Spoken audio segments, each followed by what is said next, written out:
Assalamualaikum warahmatullahi wabarakatuh. Bapak Ibu Guru, salam sehat, salam bahagia. Setelah mengikuti pembelajaran mandiri pada platform Merdeka Belajar, pada topik Merdeka Belajar, berikut ini akan saya sampaikan aksi nyata menyebarkan pemahaman Merdeka Belajar. Adapun tujuan pelatihan mandiri Merdeka Belajar, yang pertama, memahami gagasan dan prinsip pendidikan berdasarkan pemikiran Ki Hajar Dewantara. Yang kedua, memahami untuk memfasilitasi murid agar tumbuh sesuai dengan kodratnya. Yang ketiga, menerapkan pembelajaran yang memerdekakan murid. Adapun modul-modul yang ada pada topik Merdeka Belajar terdiri dari 5 modul. Modul yang pertama yaitu mengenali dan memahami diri sebagai pendidik. Modul yang kedua, mendidik dan mengajar. Modul yang ketiga, mendampingi murid dengan utuh dan menyeluruh. Modul yang keempat, mendidik dan melatih kecerdasan budi pekerti.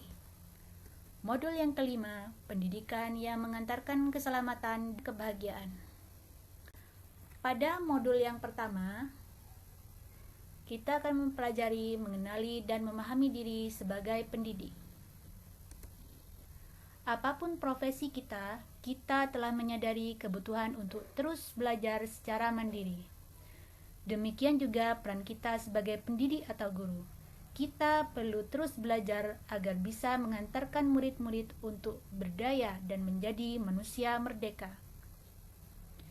Menurut Ki Hajar Dewantara, manusia merdeka adalah manusia yang hidupnya bersandar pada kekuatan sendiri, baik lahir maupun batin, dan tidak tergantung pada orang lain.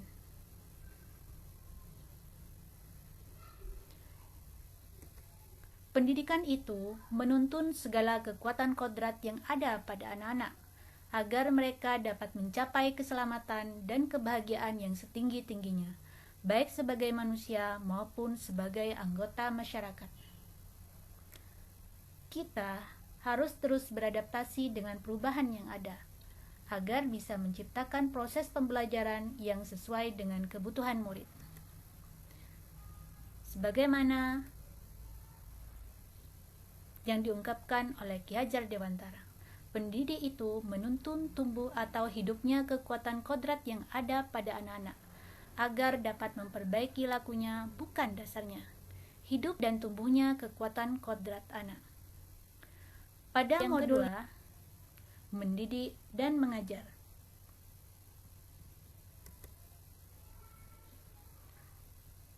Sebagaimana yang kita ketahui, sistem pendidikan di Indonesia merupakan warisan sistem pendidikan perintah dan sanksi dari kolonial Belanda. Hal itu terbukti dengan masih adanya kekerasan pada murid di sekolah. Juga adanya sanksi berat ketika tidak melaksanakan tugas. Hal itu juga terlihat dari penilaian yang berorientasi kecakapan kognitif, sehingga mengesampingkan kecerdasan emosional anak. Serta sistem pendidikan masih bersifat materialistis, individualis, dan intelektualistik, yang berbasis pada kecerdasan. Menurut Ki Hajar Dewantara, pendidikan yang sesuai dengan bangsa kita adalah sistem pendidikan yang humanis, kerakyatan, dan kebangsaan.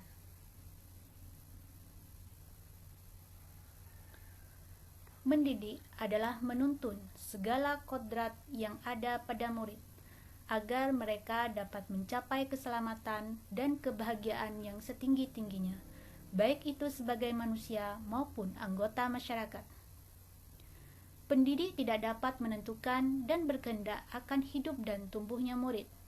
Yang bisa pendidik lakukan adalah menuntun tumbuh atau hidupnya dengan mengerahkan segala daya upaya untuk memajukan perkembangan budi pekerti, pikiran, dan jasmani murid, agar dapat memperbaiki perilakunya. Mengajar adalah menyampaikan ilmu atau manfaat bagi hidup anak-anak, secara lahir maupun batin. Pengajaran merupakan salah satu bagian dari pendidikan. Sebagaimana yang diungkapkan oleh Ki Hajar Dewantara yang menganut sistem Among. Dengan semboyannya yang terkenal, Ing Ngarso Sung Tulodo, Ing Matyo Mangunkarso, dan Tutwuri Handayani. Pada modul yang ketiga, mendampingi murid dengan utuh dan menyeluruh. Menurut Ki Hajar Dewantara, segala perubahan yang terjadi pada murid dihubungkan dengan kodrat keadaan, baik alam maupun zaman. Kodrat alam berkaitan dengan sifat dan bentuk lingkungan di mana mereka berada.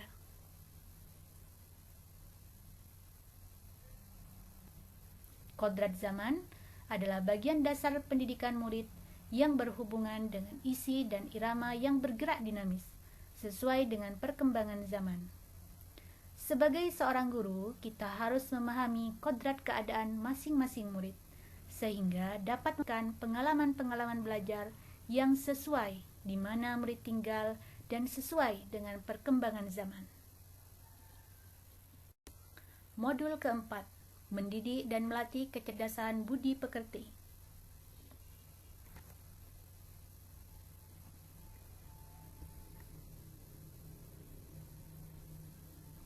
Budi pekerti merupakan hasil dari bersatunya gerak pikiran, perasaan, dan kehendak atau kemauan, sehingga menimbulkan suatu tenaga. Budi pekerti yaitu perpaduan antara cipta atau kognitif dan rasa yaitu afektif, sehingga menghasilkan karsa atau psikomotorik.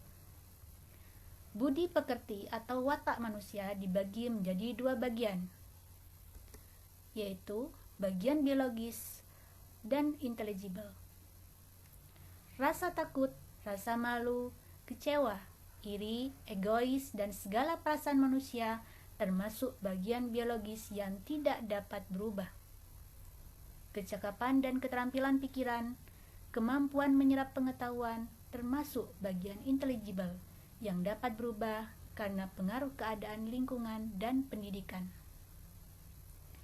Pikiran murid yang tidak bergerak memunculkan rasa asli yang dimiliki menjadi penakut dan pemalu, sesuai dengan watak biologisnya yang tidak dapat berubah.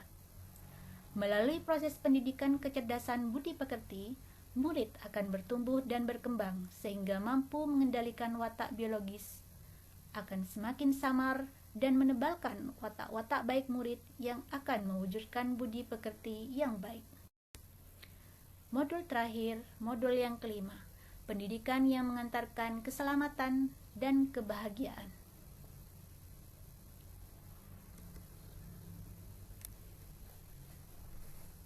Ki Hajar Dewantara mengenalkan sistem Among sebagai suatu metode pendidikan yang menekankan pada proses pembelajaran yang dikenal dengan Ing Ngarso Sung Tulodo, Ing Matyo Mangunkarso, dan Tutwuri Handayani. Ing Ngarso Sung Tulodo di sini maksudnya adalah guru di depan mampu memberikan contoh kepada murid-muridnya. Yang kedua, Ing Matyo Mangunkarso, artinya di tengah guru mampu membangun motivasi bagi peserta didik. Yang ketiga, Tutwuri Handayani, artinya guru di belakang harus mampu memberikan dorongan agar murid mampu menjadi pribadi yang mandiri dan merdeka untuk belajar.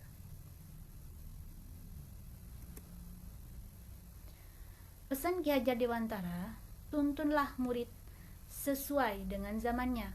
Sekarang, guru tidak lagi menjadi satu-satunya sumber pengetahuan, tetapi guru berperan sebagai fasilitator pembelajaran. Peran guru adalah memfasilitasi dengan baik dan benar bagaimana murid dapat membangun pemahamannya dengan maksimal. Tugas pendidik adalah mengembangkan seluruh potensi yang dimiliki murid, yaitu kecerdasan rasa, karsa, cita, dan karya, agar murid menjadi manusia seutuhnya. Sekian aksi nyata dari saya kepada seluruh Bapak Ibu Guru. Saya ucapkan banyak terima kasih. Salam sehat, salam bahagia. Wassalamualaikum warahmatullahi wabarakatuh.